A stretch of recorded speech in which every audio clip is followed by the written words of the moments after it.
రేపటి నుంచే ప్రజాపాలన దరఖాస్తుల స్వీకరణ 5 గ్యారెంటీలకు ఒకే దరఖాస్తు.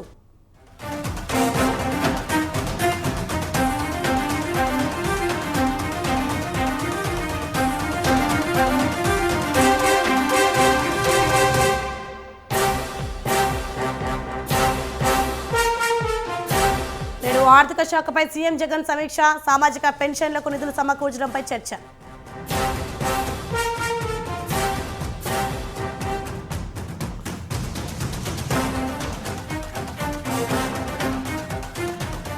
కొనసాగుతున్న సింగరేణి ఎన్నికల పోలింగ్, ఓట్లు వేసేందుకు బారులు తీరిన ఓటర్లు.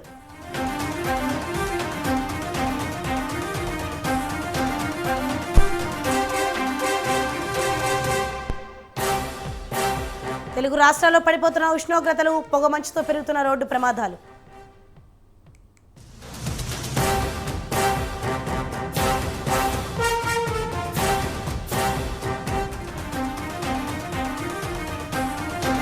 డిమాండ్లు నెరవేరే వరకు సమ్మె విరమించమన్న అంగన్వాడీలు. నేడు రాష్ట్ర వ్యాప్తంగా ఎమ్మెల్యేల ఇళ్ల ముట్టడి.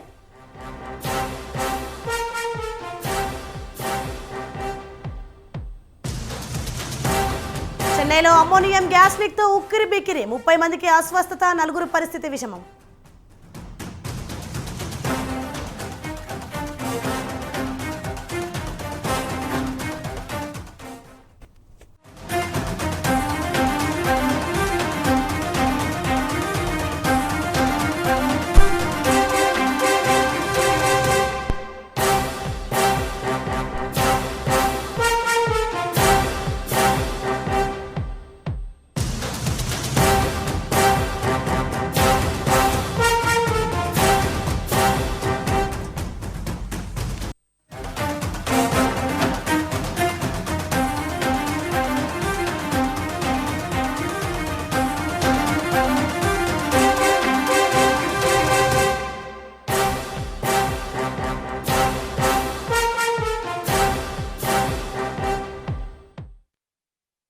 రైట్, బ్రేకింగ్ న్యూస్ చూస్తున్నాం. ప్రజాభవన్ వద్ద ఏర్పాటు చేసిన బారికేడ్లను ఢీకొట్టిన కేసులో అధికారులు చర్యలకు దిగారు. ఇందులో భాగంగా పంజాగుట్ట ఇన్స్పెక్టర్ దుర్గారావుపై సస్పెన్షన్ వేటు వేశారు. కేసు విచారణలో నిర్లక్ష్యంగా వ్యవహరించినందుకు వేటు వేసినట్లు అధికారులు తెలిపారు.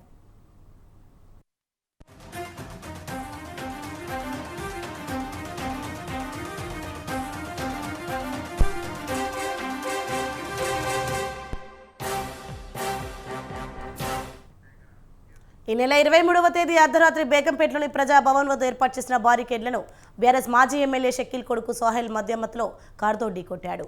అయితే ఘటనపై కేసు నమోదు చేసిన పంజాగుట్ట పోలీసులు ఎమ్మెల్యే కొడుకును కేసు నుండి తప్పించి మరో వ్యక్తిని ఇందులో ఇరికించారు. షకీల్ కొడుకును కేసు నుండి తప్పించడంలో ఇన్స్పెక్టర్ దుర్గారావు పాత్ర ఉన్నట్లు తీవ్ర ఆరోపణలు వెల్లువెత్తాయి. ఈ ఘటన రాష్ట్ర వ్యాప్తంగా సంచలనంగా మారడంతో ఇంటర్నల్ ఎంక్వైరీ చేయించిన పోలీసులు ఇన్స్పెక్టర్ దుర్గారావు పాత్ర ఉన్నట్లు నిర్ధారణ కావడంతో అతడిపై సస్పెన్షన్ వేటు వేశారు. కేసులో ఏవన్గా ఉన్న షకీల్ కొడుకు ప్రస్తుతం పరారీలో ఉండడంతో పోలీసులు లుకౌట్ నోటీసులు జారీ చేశారు.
రైట్, మరొక బ్రేకింగ్ న్యూస్ చూస్తున్నాం. తెలంగాణలో రేపు కేంద్ర హోంమంత్రి అమిత్ షా పర్యటించనున్నారు. బీజేపీ విస్తృత స్థాయి సమావేశానికి హాజరవుతున్నారు. లోక్సభ ఎన్నికలపై బీజేపీ స్పెషల్ ఫోకస్ పెట్టింది. తెలంగాణలో ఈసారి ఎలాగైనా ఎక్కువ స్థానాలను గెలిపించుకోవడమే లక్ష్యంగా బీజేపీ కేంద్ర నాయకత్వం పావులు కదుపుతోంది.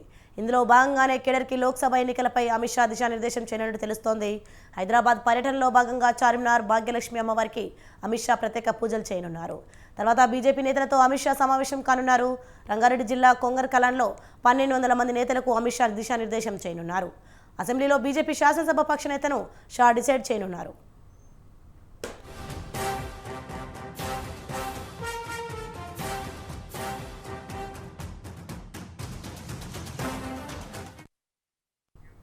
ఇదే అంశంపై మరింత సమాచారం మా ప్రతినిధి శ్రీనివాస్ ఫోన్లో అందిస్తారు. శ్రీనివాస్, చెప్పండి, అసెంబ్లీలో బీజేపీ శాసనసభ పక్ష నేతను అమిత్ షా డిసైడ్ చేయనున్నట్టు చూస్తున్నాం. దీనిపైన అప్డేట్స్ ఏంటి? సోని, రేపు కేంద్ర హోంశాఖ మంత్రి అమిత్ షా 12 గంటలకు ప్రత్యేక విమానంలో హైదరాబాద్ కు రానున్నారు. రేపు పార్లమెంటు ఎన్నికలకు సిద్ధం కావడం కోసం ఏర్పాటు చేసినటువంటి సంస్థాగత సమావేశంలో అమిత్ షా ముఖ్య అతిథిగా హాజరై దిశానిర్దేశం చేయనున్నారు. ఇదే సమావేశంలో కొత్తగా ఎన్నికైనటువంటి 8 మంది బీజేపీ ఎమ్మెల్యేలో బీజేపీ పక్ష అసెంబ్లీ నేతను కూడా నిర్ణయించే అవకాశం ఉంది. ముఖ్యంగా 3 పోటీ పడుతున్నారని చెప్పవచ్చు. 3 సార్లు ఎన్నికైనటువంటి రాజా సింగ్, అదే విధంగా రెండోసారి ఎన్నికైనటువంటి నిర్మల్ ఎమ్మెల్యే మహేశ్వర్ రెడ్డి, అదే విధంగా 2 సీఎంలు అంటే మాజీ సీఎం కేసీఆర్ ను, అదే విధంగా ప్రస్తుత సీఎం ను రేవంత్ రెడ్డిని ఓడించినటువంటి కామారెడ్డి ఎమ్మెల్యే వెంకటరమణారెడ్డి కూడా పోటీ పడుతున్నారు. ఈ 3 ఎవరినో ఒకరిని బీజేపీ శాసనసభ పక్ష నేతగా రేపు నిర్ణయించే అవకాశం ఉందని చెప్పవచ్చు. అదే విధంగా తెలంగాణలో పార్లమెంటు స్థానాలను పెద్ద ఎత్తున అంటే భారీ స్థాయిలో అంటే దాదాపుగా డబుల్ డిజిట్ లో 10 పైననే గెలవాలన్నటువంటి ఉద్దేశంతో రేపు జరిగేటువంటి సమావేశంలో కేంద్ర హోంశాఖ మంత్రి దిశానిర్దేశం చేయనున్నారు. ఈ సమావేశానికి మండల స్థాయి నాయకుల నుండి జాతీయ స్థాయి నాయకుల వరకు హాజరయ్యే అవకాశం ఉంది. మొత్తంగా తెలంగాణలో గత అసెంబ్లీ ఎన్నికల్లో సాధించిన విజయానికంటే భారీ స్థాయిలో విజయం సాధించాలన్నటువంటి లక్ష్యంగా ఈ సమావేశం జరుగుతుంది. ముఖ్యంగా తెలంగాణకు కేంద్ర హోంశాఖ మంత్రి అమిత్ షానే ఇన్ఛార్జిగా వ్యవహరించే అవకాశాలు కూడా ఉందని చెప్పవచ్చు. పార్లమెంట్ ఎన్నికలు దృష్టిలో పెట్టుకొని ఈ సమావేశం జరుగుతుంది. ఈ సమావేశంలో ఇటు కొత్తగా ఎన్నికైనటువంటి ఎమ్మెల్యేలు, అదేవిధంగా మండల స్థాయి, జిల్లా స్థాయి, రాష్ట్ర స్థాయి, జాతీయ స్థాయి నాయకులు కూడా హాజరు కానున్నారు. పార్లమెంటు ఎన్నికలను దృష్టిలో పెట్టుకునే వాళ్లకు ఎలాంటి కార్యాచరణను రూపొందించాలన్నటువంటి విషయం మీద కూడా చర్చ జరిగే ఉంది. రేపు 2:10 కొంగర్కల్లో జరుగుతున్నటువంటి ఒక ప్రైవేట్ ఫంక్షన్ హాల్లో ఈ సమావేశం జరుగుతుంది. తిరిగి 4:40 వరకు ఈ సమావేశంలో పాల్గొన్నటువంటి కేంద్ర హోంశాఖ మంత్రి తిరిగి 5:40 తిరిగి ప్రత్యేక విమానంలో ఢిల్లీ చేరుకుంటారని చెప్పవచ్చు. Soni, right, thank you Srinivas.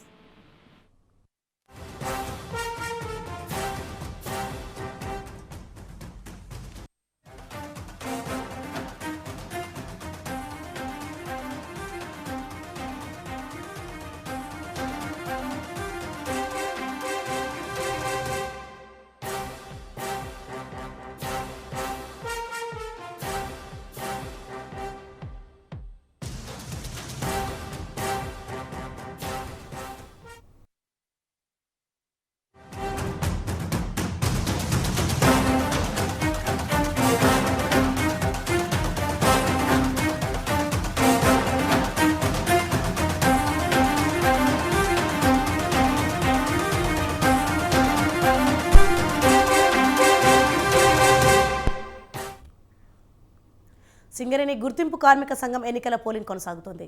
11 డివిజన్లలో సాయంత్రం 5 గంటల వరకు పోలింగ్ జరగనుంది. 13 కార్మిక సంఘాలు బరిలో ఉండగా సింగరేణి విస్తరించి ఉన్న పెద్దపల్లి, మంచిర్యాల, కుమ్రంభీం, అస్ఫాబాద్, భూపాలపల్లి, భద్రాద్రి కొత్తగూడెం, ఖమ్మం జిల్లాలో పోలింగ్ జరుగుతుంది. మొత్తం 39,775 మంది కార్మికులు తమ ఓటు హక్కును వినియోగించుకోనున్నారు. 84 పోలింగ్ కేంద్రాలు ఏర్పాటు చేయగా ఎన్నికల విధుల్లో 700 మంది సిబ్బంది పాల్గొంటున్నారు.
ఓట్ల లెక్కింపు ఈ రోజు రాత్రి చేపట్టనున్నారు. పోలింగ్ ముగిసిన వెంటనే ఓట్ల లెక్కింపు కేంద్రాలకు బ్యాలెట్ పెట్టెలను తరలించనున్నారు. రాత్రి 7 గంటలకు ఓట్ల లెక్కింపు మొదలుపెట్టి పూర్తయిన తర్వాతే ఫలితాలు ప్రకటిస్తామని సింగరేణి ఎన్నికల అధికారి శ్రీనివాసులు తెలిపారు.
భూపాలపల్లి సింగరేణి డివిజన్లో ఎన్నికల పోలింగ్ ప్రశాంతంగా జరుగుతోంది.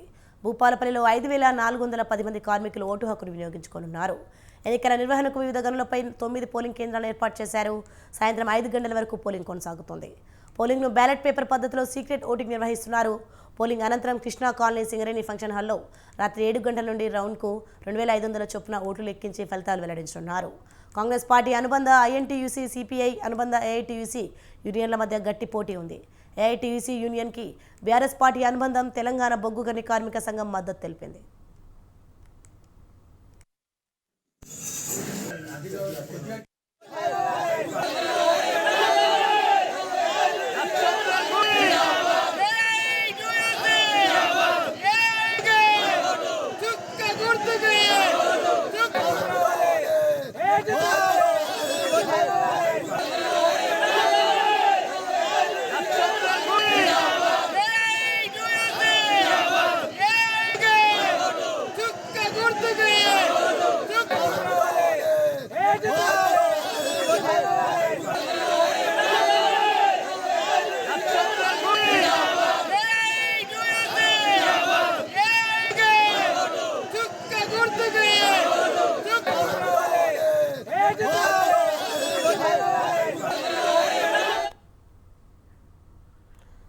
భూపాలపల్లి సింగరేణి డివిజన్లో ఎన్నికల పోలింగ్ ప్రశాంతంగా జరుగుతుంది. ఇక ఇదే అంశంపై మరింత సమాచారం మా ప్రతినిధి సుధాకర్ లైవ్ ద్వారా అందిస్తారు. సుధాకర్, చెప్పండి, భూపాలపల్లిలో ఎంతమంది కార్మికులు ఓటు హక్కును వినియోగించుకున్నారు? దీనిపైన అప్డేట్స్ ఏంటి? Thank you. Bhupalpally Singareni division సంబంధించి ఎన్నికల ప్రక్రియ ప్రారంభమైంది. ఎన్నికలు ఉదయం 7 గంటల నుంచి ఓటర్లు వచ్చి వారి యొక్క ఓటు హక్కు వినియోగించుకుంటున్నారు. మొత్తం చూస్తే భూపాలపల్లిలో 5,410 మంది కార్మికులు ఓటు హక్కు వినియోగించుకొని ఉన్నారు. దీనికి సంబంధించి మొత్తం భూపాలపల్లి బొగ్గుగని ఏరియాలకు సంబంధించిన ప్రాంతాల్లో సుమారు 9 ప్రాంతాలను ఓటింగ్ కేంద్రాలను ఏర్పాటు చేయడం జరిగింది. పోలింగ్ కేంద్రాలు 9 పోలింగ్ కేంద్రాలు నిర్వహిస్తున్నారు. ఈ 9 పోలింగ్ కేంద్రాల్లో సుమారు మొత్తం 5,410 మంది ఓటు హక్కు వినియోగించుకున్నారు. దీనికి సంబంధించి మొత్తం ఏర్పాట్లు అన్ని అక్కడ ఉన్న అధికారులు మొత్తం సక్రమంగా నిర్వహించడం జరుగుతుంది. ఓటింగ్ కూడా సాయంత్రం 5 గంటల వరకు నిర్వహిస్తుంటారు. సాయంత్రం 5 గంటలకు ఓటింగ్ అయిపోయిన తర్వాత బ్యాలెట్ పద్ధతి ప్రకారంగా ఓటింగ్ ఉంటుంది. ఈ యొక్క ఓటింగ్ అయిపోయిన పిమ్మట దీన్ని మొత్తం బాక్స్ లో తీసుకెళ్లి సింగరేణి కృష్ణ కాలనీకి సంబంధించిన ఫంక్షన్ హాల్లో సాయంత్రం 7 గంటల నుంచి రెండు రౌండ్ల ప్రకారంగా ఈ యొక్క కౌంటింగ్ ప్రారంభిస్తారు. రెండు రౌండ్లకు ఒక్కొక్క రౌండ్ కు 2500 ఓట్ల చొప్పున రెండు నుంచి 3 రౌండ్ల లోపు ఈ ఫలితాలు తేలబోతున్నాయి. ఎందుకంటే మొత్తం సుమారు 90% వరకు పోలింగ్ అయ్యే అవకాశం కూడా కనబడుతుంది. గతంలో చూస్తే ఎందుకంటే ప్రతి ఒక్క కార్మికుడు వారి యొక్క ఓటు హక్కు వినియోగించుకునే వారికి సంబంధించిన వినియోగించుకోవడం జరుగుతుంది. మొత్తం 90% వరకు పోలింగ్ శాతం నమోదవుతుంది. ఈ యొక్క పోలింగ్ శాతం ప్రతిసారి కూడా ఇదే ప్రకారంగా నమోదవుతుంది. సుమారు ఇప్పటి వరకు 9 గంటల వరకు ఇప్పటి వరకు 25% పై పోలింగ్ నమోదైందంటూ చెప్తున్నారు. దీంతో పాటు చూస్తే సాయంత్రం 7 గంటల నుంచి పోలింగ్ కౌంటింగ్ ప్రారంభమైన తర్వాత కూడా 11, 12 అయినా కూడా ఈ యొక్క ఫలితాలు రావడానికి టైం పడుతుందని చెప్తున్నారు. ఎందుకంటే బ్యాలెట్ పేపర్లన్నీ లెక్కించవలసిన పరిస్థితి ఉంటుంది. దానికి కట్టలు కట్టవలసిన పరిస్థితి ఉంటుంది. మొత్తం 13 గుర్తింపు సంఘాల ఈ యొక్క గుర్తింపు సంఘాలు ముఖ్యంగా చూస్తే ఏఐటిసి మరియు ఇంకోటి సిపిఎం సంబంధించిన అనుబంధ సంస్థ ఏఐటిసి, కాంగ్రెస్ సంబంధించిన అనుబంధ సంస్థ ఐఎన్టీఈసి, ఈ రెండింటి మధ్యనే ఎక్కువ శాతం ఇద్దరి మధ్యనే పోటీ ఉంటుందని చెప్పేసి స్థానికంగా కూడా చర్చించుకోవడం జరుగుతుంది. అధికార పార్టీ కాంగ్రెస్ సంబంధించిన పార్టీకి ఎక్కువ అవకాశాలు ఉన్నాయని చెప్తున్నారు. దాంతో పాటు చూస్తే టిఆర్ఎస్ అనుబంధ సంస్థ కూడా వీరు కూడా కార్మికులకు ఏఐటిసికి మద్దతు ఇస్తున్నారని చెప్పడం జరుగుతుంది. Right, thank you Sudhakar.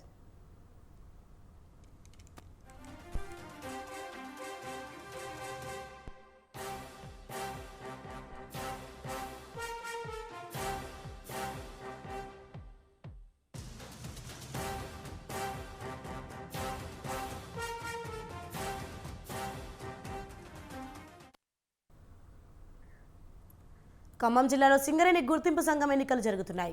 సత్తుపల్లిలో 3 polling కేంద్రాల్లో ఎన్నికల ప్రక్రియ కొనసాగుతుంది. ప్రధాన గేట్ వద్ద ఐడి కార్డులు చూపించారని అడగడంతో సింగరేణి సెక్యూరిటీ సిబ్బందిపై కార్మికులు ఆగ్రహం వ్యక్తం చేశారు.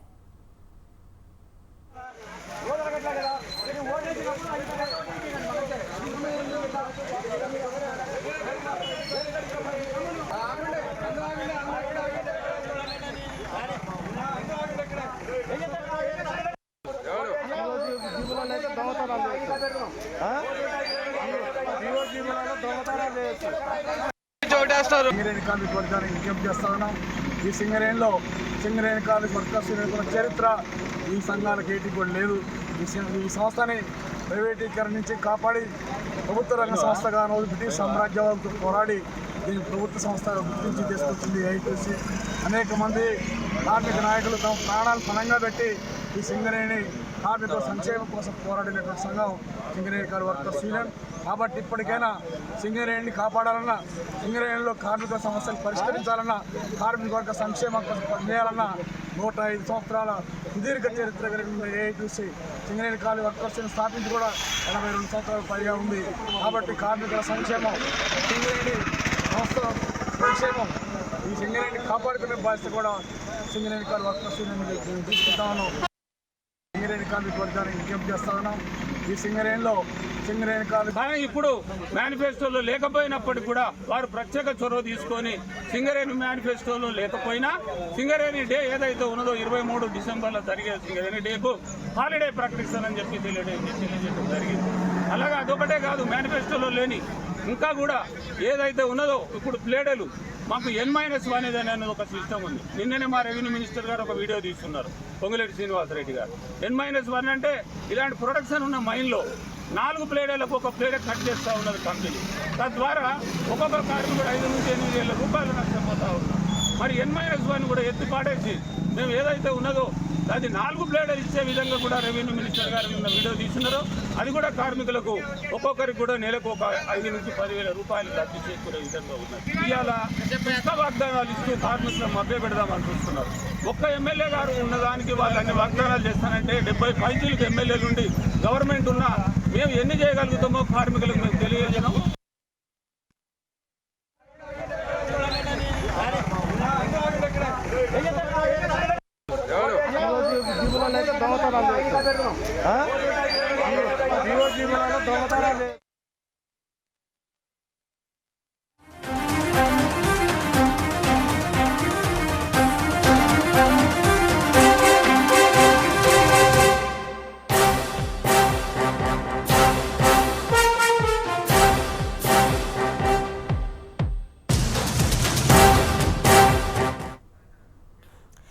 బ్రేకింగ్ న్యూస్ చూస్తున్నాం. ప్రముఖ వ్యాపారవేత్త సామ దామోదర్ రెడ్డికి బెదిరింపు కాల్స్ రావడం కలకలం రేపుతోంది.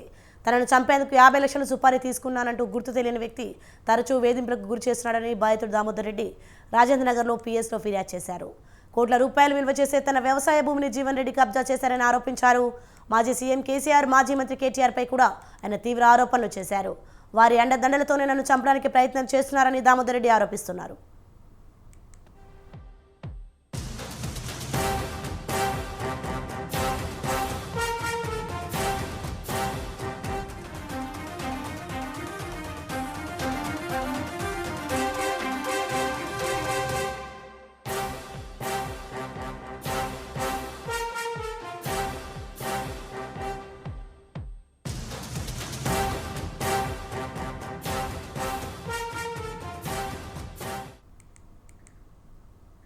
తెలంగాణపై చలిపులి పంజా విసురుతోంది. రోజురోజుకు ఉష్ణోగ్రతలు తగ్గుతున్నాయి. ఉదయం పూట బయటకు రావాలంటే ప్రజలు జంకుతున్నారు. పలు ప్రాంతాలను మంచు దుప్పటి కప్పేస్తుంది. గత 3 రోజుల నుంచి పెరిగిన చలితో పలు ప్రాంతాల్లోని గ్రామాలన్నీ వణుకుతున్నాయి. ముఖ్యంగా ఏజెన్సీ ప్రాంతాల ప్రజలు గజగజ వణికిపోతున్నారు.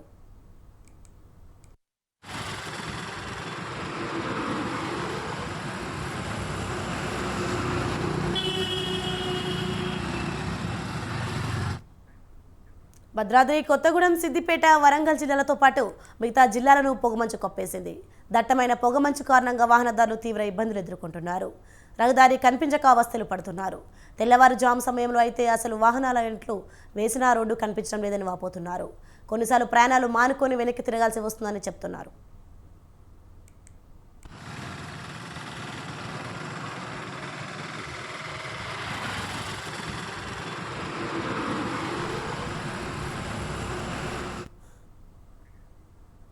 ఇబ్రహీంపట్నం మాజీ ఎమ్మెల్యే మంచిరెడ్డి కిషన్ రెడ్డిపై ఎస్సీ/ఎస్టీ బెదిరింపులకు కేసు నమోదైంది. మంచిరెడ్డి కిషన్ రెడ్డి సహా అతని కుమారుడు ప్రశాంత్ రెడ్డి, రంగారెడ్డి జిల్లా మాజీ కలెక్టర్ అమోయ్ కుమార్, ఇబ్రహీంపట్నం మున్సిపల్ మాజీ కమిషనర్ ఎండి యూసఫ్పై పోలీసులు కేసు నమోదు చేశారు. మున్సిపల్ చైర్పర్సన్ కప్పరి శ్రవంతి ఫిర్యాదు మేరకు పోలీసులు కేసు నమోదు చేశారు.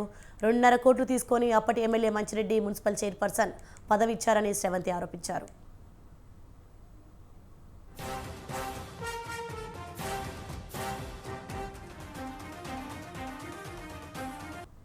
మేడ్చల్ జిల్లా గంజాయి అక్రమంగా విక్రయిస్తున్నారు. జవహర్ నగర్ పోలీస్ స్టేషన్ పరిధిలోని అరుంధతి నగర్ వద్ద గంజాయి విక్రయిస్తున్నట్లు 4 వ్యక్తులను పోలీసులు అరెస్ట్ చేశారు. వారి వద్ద నుంచి 250 గ్రాముల గంజాయి, ఒక స్కూటీ స్వాధీనం చేసుకున్నారు.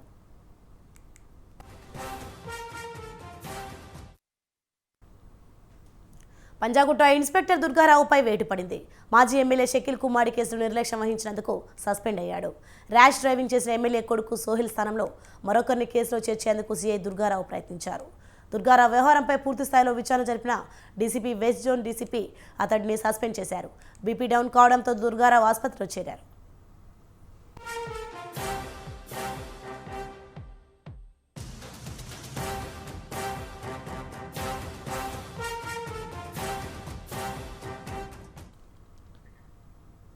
ఇవి bulletin updates. For more updates keep watching స్వతంత్ర న్యూస్.